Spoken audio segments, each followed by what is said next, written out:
Hello and welcome to the show. I'm Chris Stafford and my guest this week is Amina Mohamed, who founded Cameras for Girls, a wonderful organization that educates African girls to use a camera, and they're actually provided with a camera at times, Amina. I think it's such a wonderful organization, and we're going to get to down in the weeds with you about this organization, but I want to start with a little bit of background because, well, first of all, welcome and thank you, because I know this is not easy for you. Thank you for joining me. Thank you so much for the opportunity. I really appreciate it.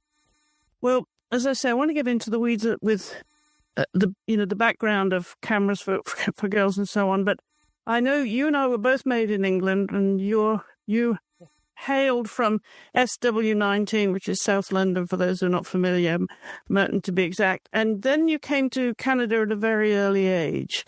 Well, actually, before coming to Canada, I was born in SW19, lived there for 9 months, and then we all went back to Uganda where my parents were born.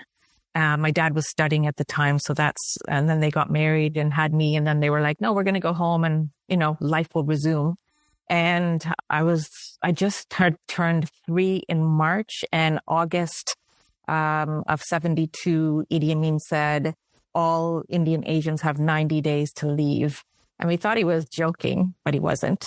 And so we were the second last plane to leave Uganda, and we came to Canada. And we were, except for me, we were all stateless, which meant that they stripped you of all of your documentation, your rights, your passport, your everything. And so it was very traumatic for my parents, but I was only 3 at the time. And so we settled, and I've been living in Canada ever since. And you have a sister, Farah. Is she older than you or younger? No, Farah's younger by 14 months, and she is actually Senator Farah Mohamed now. And she's also had her very prolific career in the nonprofit sector. She started an organization many years ago called Girls 20, which is now known as FORA. And then she served as for the Malala Fund, their CEO. And then she went to the Prince's Fund of Canada, which became the King's Trust of Canada. And now she became a senator. Yes, exactly. Interesting journey for her too. But I want to come back to the next step. When you left Uganda, you were stateless, so you were refugees arriving in Canada. What year was that then? 72. So we came November 1972. And, my parents obviously knew what winter was like being in England, but it was never that bad. And we land in a Montreal, I have to tell this story. We land in a Montreal Red Cross facility, and where they're processing the refugees. And it's my dad's turn to go up. And the border guard asked my dad, so where do you want to go? And my dad's been looking at National Geographic, and he says, oh, we'll go up to, the Yukon or the Northwest Territories. And the guy looks at my dad and says, yeah, it's too cold up there and there's no jobs. Where do you want to go next? And my dad keeps on looking at National Geographic, and he goes, oh, we'll go to this place called New Brunswick. Now, thank God this guy was so patient, because he's like, again, no jobs. And then my dad kept on giving away these crazy ideas. And he finally stops him and says, look, man, do you have any family in Canada? And he says, yeah, I have a sister in a place called Catherine's or St. Catherine's Stamp. And that's where we ended up, which is just near the Niagara Falls border on the Canada side. So we lived there for 8 years, and then we moved into another city where my parents lived for 40 years. And and then life took on from there. Yeah, and it became home. What nationality are your parents, Amina? So we're Ismaili Muslims. Okay. Yeah. And so we came to Canada because Aga Khan at that time had a very good relationship with the Prime Minister of Canada, Pierre Elliott Trudeau, and said, look, we've got 8,000 Ugandan Asians. Like, there was 80,000 of us kicked out. And so many went to the UK, Austria, whatever countries were willing to take them. And Canada said, we will take less than 10,000. So I think 8,000 of us landed. And at the time, this was new for Canada, mass, refugees coming into the country. And people were, understandably upset. Like, who are all of these, Paki go home. That's all I ever heard. People coming in to take our jobs and blah, blah, blah. And so life was not easy. But we made it what it was, right? What we could do. And within 1 week of landing, my dad had 2 jobs. By day, he was an accountant. And at night, he was at the racetrack as a taking bets for people. So that's how he learned how to play the horses. Yes. Good job for an accountant, I would say. Yeah, exactly. What did your mum do? She was taking care of us, but she was a seamstress.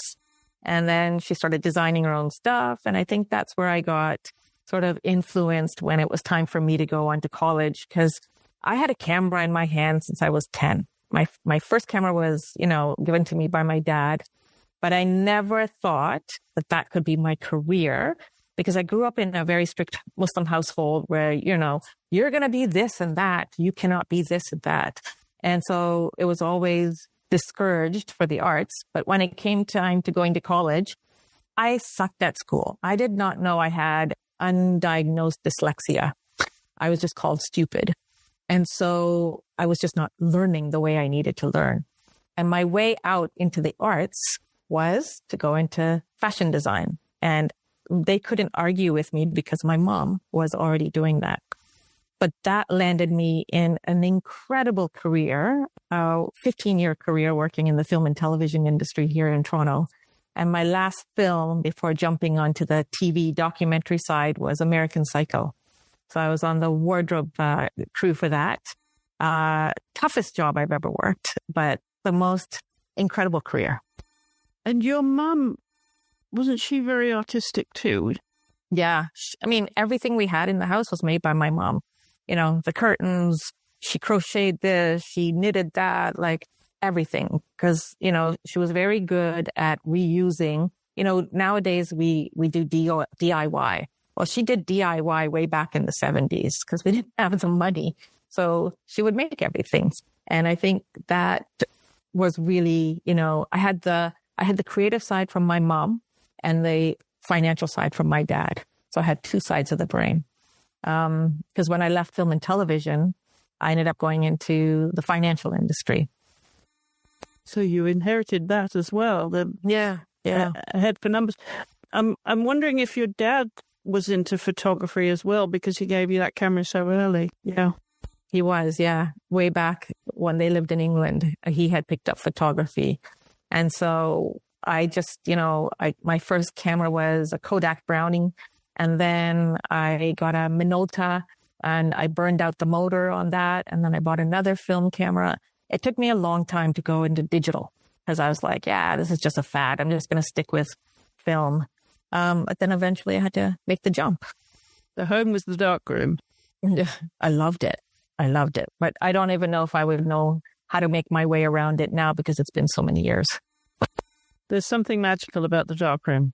There is, right? And also that discipline that you only have 24 to 36 frames and you got to make every frame count. And so you really have to think about the light and the settings and understand what it's doing when you're taking that photo rather than just blasting off a shot now. Oh, I don't like it. Delete it. You really had to be intentional. And it taught me so much more about photography. And I never had any formal training except for a course here or there. But I never went to college for it, which is still one of my biggest regrets. You went to school in Ontario then? I did. Yeah, I did all my education here. I even did 2 years in university business before I got sick and had to quit. But I also have a film like graduate diploma in film studies. So when you graduated, did you always know that it was going to be photography for you then? No, I didn't. So when I graduated from fashion design, I started making wedding dresses by hand. I was hand beading, I was thinking, oh my God, this is so creative. People will buy this. Nobody was buying anything. They were buying off the rack. I'm like, I'm not even overpricing myself. And one day my friend picks me up and says, hey, I'm going to set, because she was working part-time in the set department. She goes, I need to pick up a check. Do you want to come? I said, sure. So we go to pick up her check, and the the catering woman looks at me and says, do you want a job? Like, she looked me up and down like I was some sex object. And, admittedly back then I was cute. And so she said, do you want a job? I said, doing what? The way you're looking at me. And she says, catering. I said, no, thanks. She goes, it pays $18 an hour. I said, okay. So I did that for 10 months. And then I saw there was an opening in the union for wardrobe. And I was like, I know how to sew. I know. So I went and talked to the wardrobe mistress on this show that I was on. And she said, yeah, just go down to the union, register, and then you can start doing dailies. So that's when you're just learning. You do a day here, a day there. And then I got onto a show, and the wardrobe mistress really liked me. She said, go down to the union and tell them we're hiring you full time. I was like, oh my God, I just won the lottery.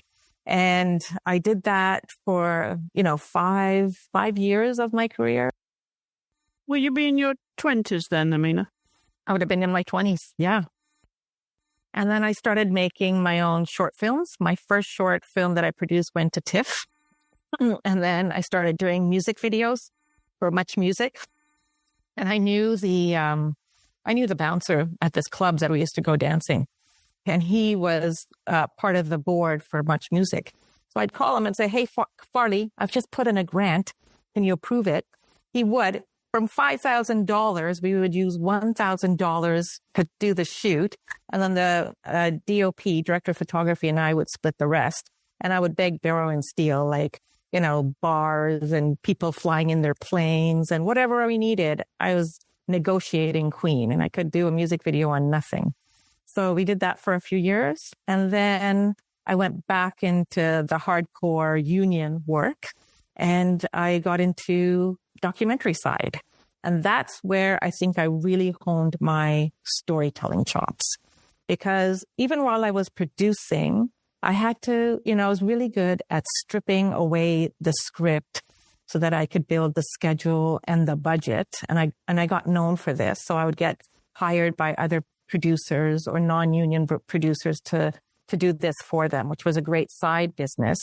But then when I got into documentary, I had to do it all. And when I got documentary, introduced me to something called Hot Docs. So they were just starting the Hot Docs Film Festival in Toronto, and they had a fellowship. So I applied and I got it. And so there was 4 of us who got it. And so we got soft licensing from TVO Ontario. And I wanted to go back to Uganda and tell the story of the Indians who were coming back to claim their property. And so they said, you go, you spend your own money, you do everything we need. And if we like it, we buy it. And I was like, this is my opportunity to go back to Uganda. And so I, rented a camera. I got a microphone. I had no clue what I was doing. I wrote a bland script. I got a fixer, went to Uganda 10 days, shot a documentary. But by the time I was in the editing lab, CTV, which is a major TV station here, had already the same story up on the TV. And so I was dead in the water. But what it did do for me was open up a whole new world of thinking about privilege. Here I was, having left Uganda, coming from parents who both were in wealthy families. So knowing that my future probably would have been education in England.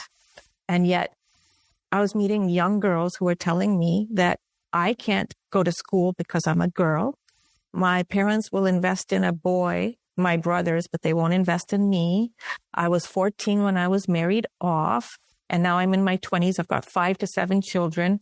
And because I wasn't educated, they'll never be educated. And the cycle of poverty continues. But then it also got me into deeper questioning of what was our responsibility as Indian Asians in the expulsion. Because we had the British colonial at the top, the Indians in the middle who were the businessmen who basically hired the Africans as indentured servitude. So what role did we play? And what responsibility did we not take? So it got me all down this rabbit hole of these questions. And my documentary became about so much more. But I never ended up finishing it. But, that little opening into a world that I thought I had known through my parents' stories was totally shifted. And I knew that I wanted to go back and do something. I just didn't know at the time. This was 2007, when they were still struggling with internet and, electricity, what I could do. Well, there was a challenge there waiting for you to explore. Yeah. And, as always, life takes over, right? So that was 2007. I ended up leaving the industry in 2010 when we adopted a little girl. And my life took on a whole new challenge on the one hand. So my life took on a whole new meaning of what's it like to adopt a child. She had some struggles because she had come from foster care. And in adoption, they don't give you training of how to manage these things. They give you a weekend. Oh, this could happen to you. This could happen to you. But we weren't told about her challenges. And it took everything in my being to learn how to parent a child that was not biological. I loved her the same way, but I'm also struggling with my own loss of fertility. And so, she's now 18. She's come so far, and I'm so proud of the work that we've all done together to get her to where she is. But at the time, my whole life just shifted. So I left what was my identity working in film and television. And now I had to find a whole new identity as mother, but I also had to go back to work because I wasn't a stay-at-home mom. I couldn't be. And so I ended up going into the financial industry and working in the mortgage industry as a mortgage agent for 5 years. And I should have been happy. I was making money. I was winning awards. I was working with international investors. But inside, that call to Uganda kept on coming up. Why am I here? What is the meaning of my life? It has to mean more than this. And so in August 2017, I sat down to write my mortgage broker exam. I remember going into the exam room and with all my colleagues, and my boss was there. And I'm looking at the clock, I'm looking at the paper and the pen, and I'm like, what am I doing here? So I put the pen down, and I walked to the door, and my boss said, where are you going? I said, I quit. He said, what? I said, I quit. And I walked out, and I never turned back. And when I told my husband that I quit, he was not happy. And then I told him, I'm going back to Uganda to, teach photography to young girls. He said, oh shit, here we go again. Because admittedly, I was always coming up with crazy ideas. Some, really crazy, and some were good. But in the year that I took, that was August 2017, to put it out on Facebook, I call it Facebook because I'm no longer on Facebook, and tell people my idea, I got all sorts of feedback. Why do you want to go and work with African girls? Why would you want to go back to Africa? You're Canadian. That's a stupid idea. That's crazy. And if I had, sat in that space of uncertainty and listened to the naysayers who don't have a vision, I would have never started. And I didn't know if this was going to succeed, but I knew I had to try. And at the time, I had started running photography tours to Uganda. So I thought, why not do a photo tour and, a Cameras for Girls workshop? And it wasn't called Cameras for Girls at the time. It was all based under this photography tour. Why not try and do them at the same time? So I took one Canadian woman with me who always wanted to go to Africa. And we ran the tour, we ran the workshop. We worked out of this rudimentary space with no electricity, no internet, no flush toilets. Like, talk about, privilege. But we had an incredible workshop with 15 young women, including a woman who worked at BBC Uganda. she could not get higher in her position because she didn't own a camera and didn't know how to use one. So I come home after 2 weeks thinking, well, that was a great experience. So what? What am I going to do now? And 2 weeks later, one of the girls in the program, Jonita, writes to me and says, Amina, at the time, I did not tell you that I had a job as a journalist for 4 months. I was not getting paid and I was not getting published. I went and showed my editor the camera you gave me and that I could now take photos to support my stories. And I am now put on payroll and will be paid and published a minimum of 4 times a week. And a year later, when the roof flew off her mother's home, she was able to repair it. And I thought, okay, if I could change the life of one girl, how many more could I change? And that was when I started formalizing. Well, I love that something like, did I read 80% of your graduates get employment? Yeah, 80%. Yeah. Which is huge. Well, congratulations. It is, because we invest in a year-long program, right? It's not a short gap. It's not a, come and learn photography. Photography is yes, you need to know it, but you need to know storytelling. And we don't just do storytelling. We do ethical storytelling. These are women working in male-dominated spaces, going into communities where they're not being used to seeing with a camera. I still get men telling me, what?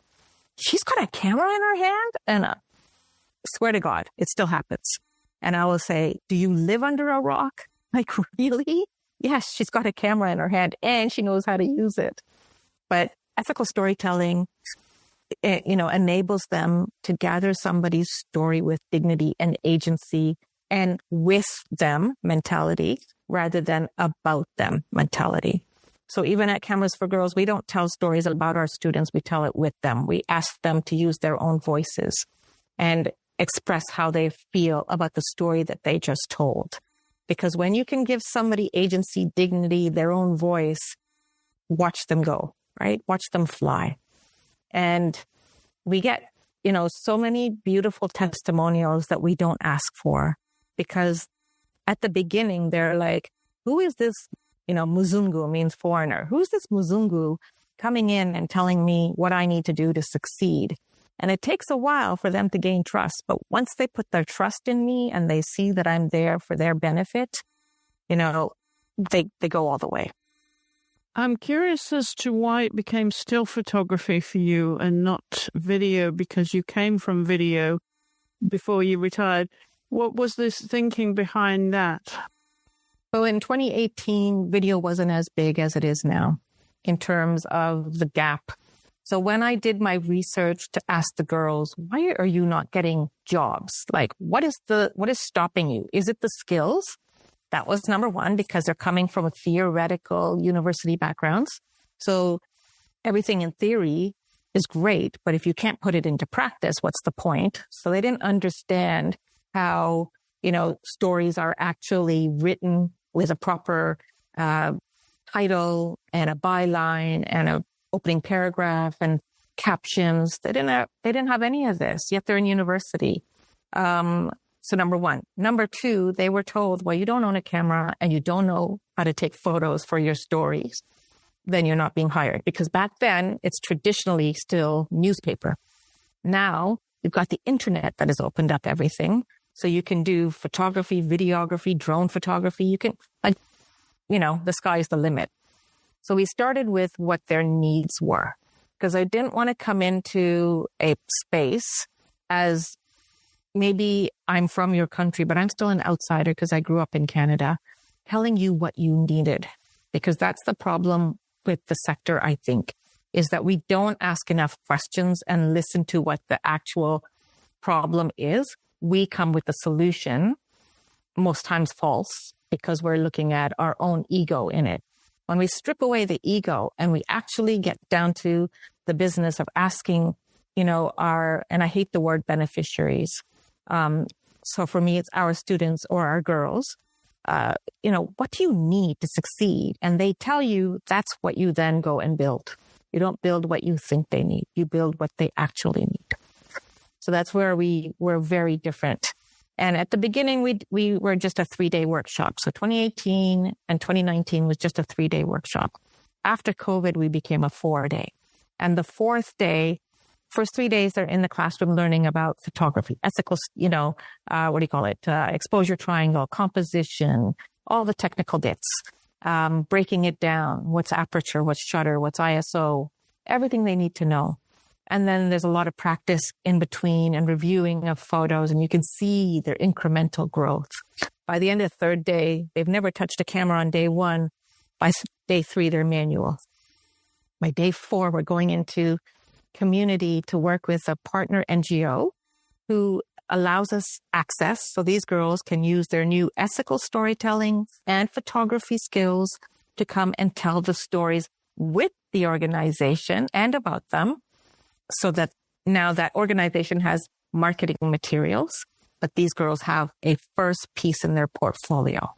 And then from there, we transition online, and we're teaching them everything and anything, including support with mental health, because a lot of them struggle with mental health, specifically being told, you don't belong here, you better quit, I'm going to marry you off, why did you even go to school?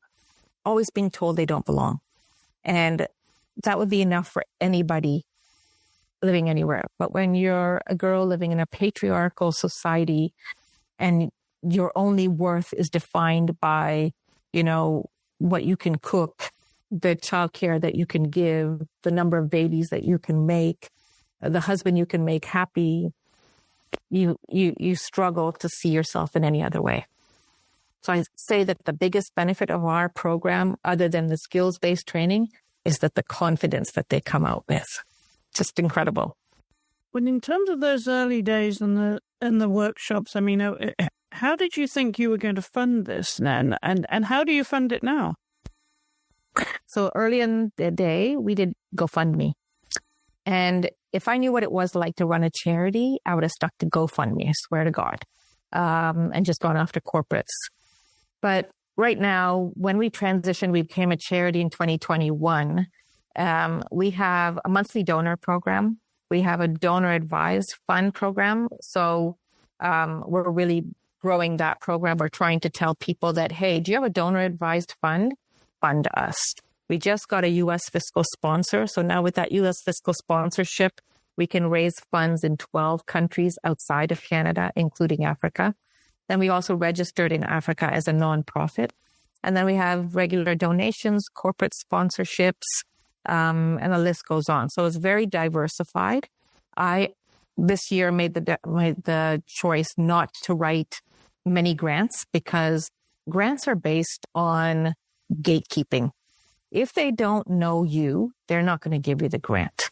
So if it's not relationship based, or if it's not something that I know that I've got a really good chance of getting, I'm not going to waste my time to write it, because I could spend that time, building out another program or building out another funding mechanism.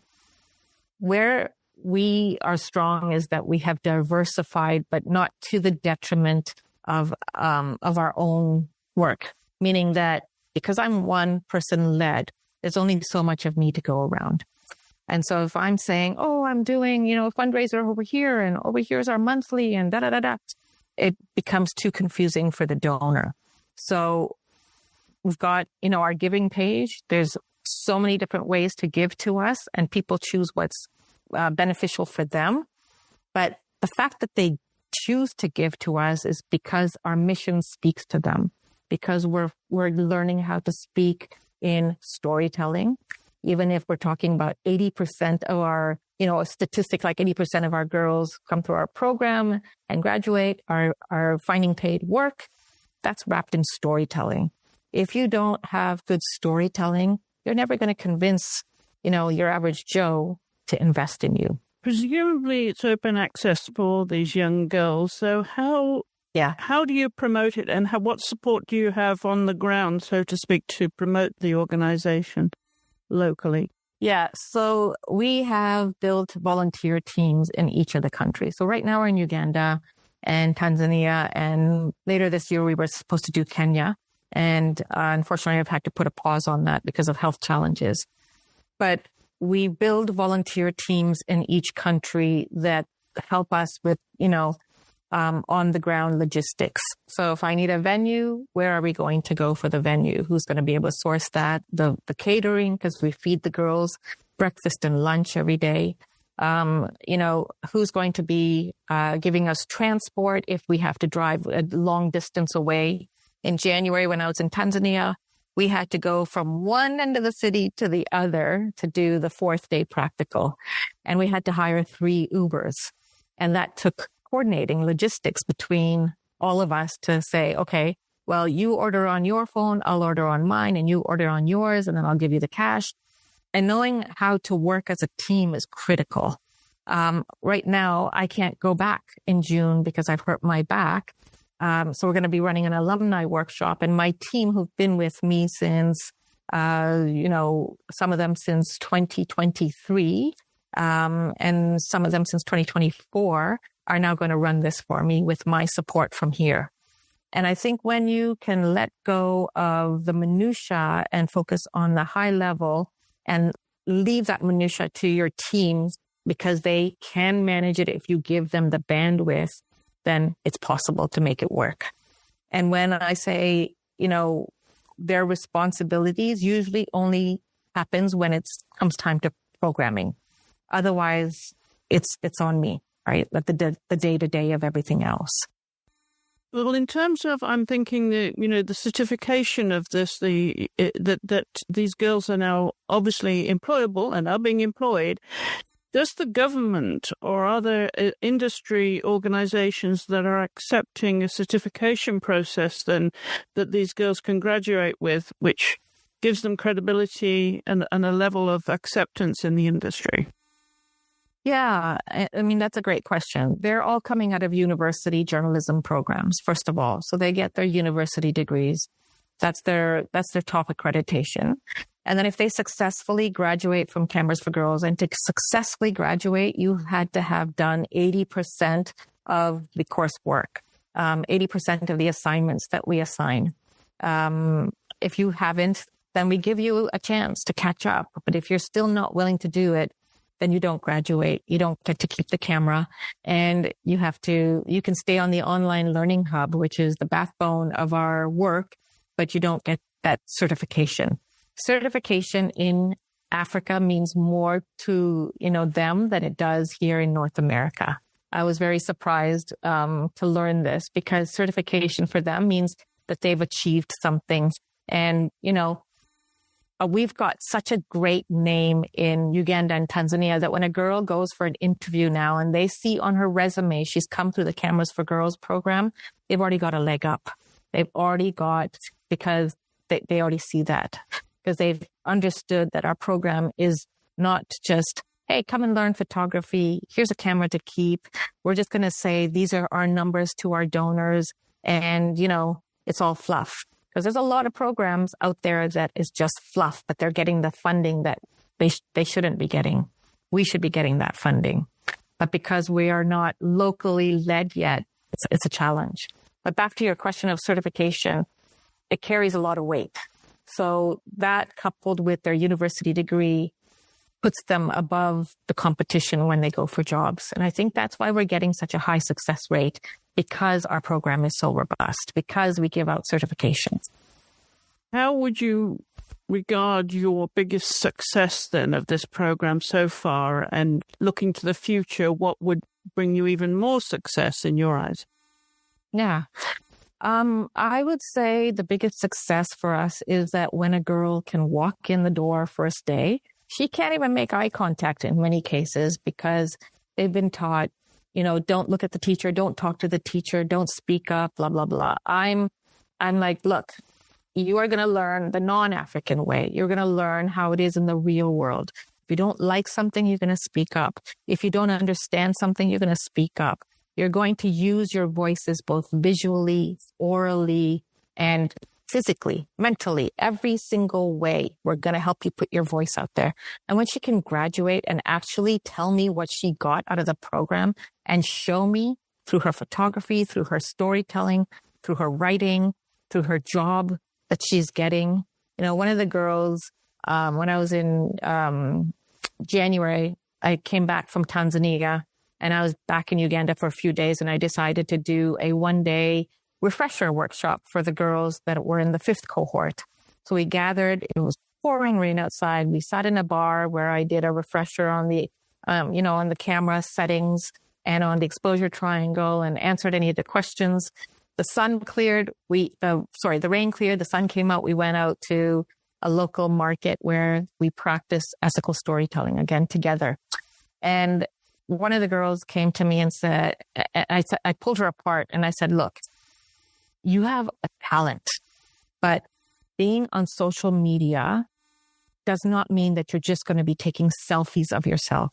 It means you're going to showcase your work that you have been taking, that I have been promoting to other people to purchase your photos so that you can make a living that way too. So meet me halfway and showcase who you are and what you can do. Stop with the selfies. That was January. Yesterday, she wrote to me to say, Amina, I just finished your program. I just got my graduation done 2 months ago from Cavendish University. I just got a full-time job because I stopped doing selfies and I started listening to you. And that means everything. One girl showing that she's got success shows another girl that if she works hard, she can attain that too. Well, this is what really it's all about, isn't it? When we are empowering young girls, we're giving them the tools, but the important thing is that we're empowering them, right? Then they can see, especially in a patriarchal society, which these girls are in. I'm curious then on the other side of this, what the response has been from the patriarchy to giving girls this kind of power to be employable with the tools that they have, not just for the job, but also in society, in a patriarchal society. So another word I don't use is empower. I use empower. So the difference for me is empower is so overused in this social services sector that it's basically lost its meaning. And it had come around during colonial times, and it meant that I have the power and I choose when to give it to you. Empower means that you already have the power within you, and I'm just coming along to help you unlock it. And so this is something that I walk and talk about to others during my ethical storytelling sessions. But to answer your question about the patriarchy, every once in a while I will get, why don't you teach boys too? And I said, that kind of answers the question because it's called Cameras for Girls. Girls don't get opportunities like men do, like boys do. A man could walk off the street, go and get the same job with no schools, no tools, no education, but a girl has to jump through 10,000 hoops to get to where she's going. And that's not just in the media sector, that's anywhere. And so when the patriarchy turns back to us and says, hey, Amina, I see you've got a volunteer program, or I see you've got a mentorship program. I'd like to mentor one of your girls so that I can help her succeed. That's when I know that our message has reached the masses. That's when I know that we've got something special here, because these are men working in the industry who will come to me and say, hey, Amina, I've got this opportunity at the Africa Fest that's happening in Tanzania in June. Would any of your girls like to come? We can't pay them, but we will guarantee that they'll get exposure and that they'll be able to, learn on the soccer pitch. And I said, we can't also pay them because it's not in our budget, but I'll put it out there. And because we're all about giving them opportunities, paid and unpaid, it's up to them to what they want to take. This came from one of our previous mentors. He's huge in the photography, sports world, documentary world. And one of our girls stepped up and said, yeah, I have family in that region. I'll travel there. I'll stay with my family and I'll take the opportunity. And most of the opportunities that we're getting are coming from our male partners. So the patriarchy is recognizing that female voice is missing. And what's more at risk is when we don't have the female voice, her photos, her stories, her voice, telling those stories of, the rural woman living in her rural community, facing loss of pregnancy because she couldn't get to the hospital, or gender-based violence, or her struggle now that U.S. aid has cut all, access to medication, that her son or herself are dying from AIDS. They're not trusting men to tell their stories. They want women whose lived experience they can understand to tell their stories. So men are starting to see that we're missing this out there. And if we don't catch up, we're going to lose a whole generation. How many girls have come through your program, Amina, so far? So through our, we've got 3 programs. So through our year-long program, we have trained 165 girls, but that does not include 10 girls in South Africa during COVID, and that does not include the 3 refugee settlements that we also, so we're close to 200, and that's 200 cameras. Then we have an online learning hub, which sits in the back end of all of our work. This is our video-based platform. So because I teach every Friday on Zoom, everything sits on this platform. And so you could be in our year-long program. You could be coming from a refugee settlement. You could be a woman or a girl above 18 who has her own camera or a smartphone who's found us, learning alongside us. And then we have a Train the Trainer program, which we launched in March of 2024. And we had taken 4 former students and trained them to be trainers for Cameras for Girls.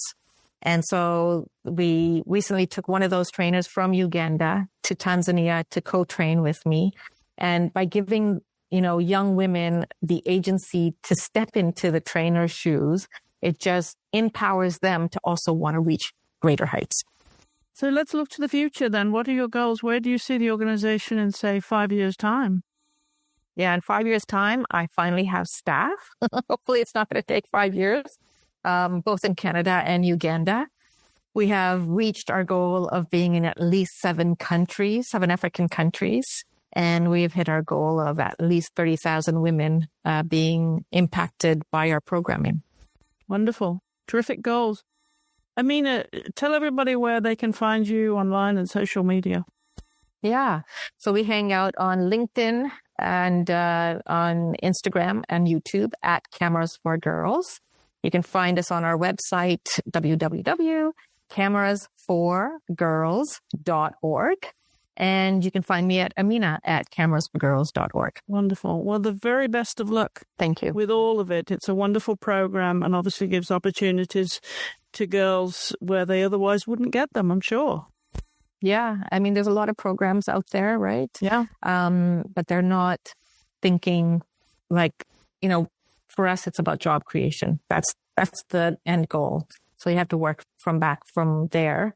And so we're the only ones out there who are actually creating jobs through our program. And we're very proud of this. And we're happy to partner with other organizations who also see that as, their mission, but maybe don't know where to get started. Happy to share. Well, thank you for taking time to come on the podcast. Thank you so much, Chris. I really appreciate the chat. Now, if you don't follow Lady Camera Guy on Instagram, then you're missing out, because Gretchen also does wonderful work helping girls and women in the industry. So do follow her, but she's got a message for us now before we end. Hi, I'm Gretchen Morvan, cinematographer, camera operator, and Lady Camera Guy on Instagram. I have a new newsletter which expands on my website for people working in camera and cinematography.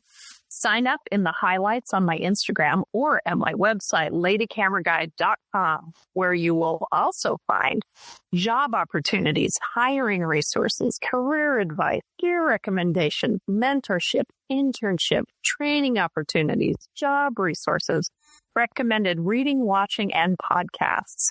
There's also a list of international organizations dedicated to cinematography around the world. Again, the website is ladycameraguy.com and on Instagram at ladycameraguy.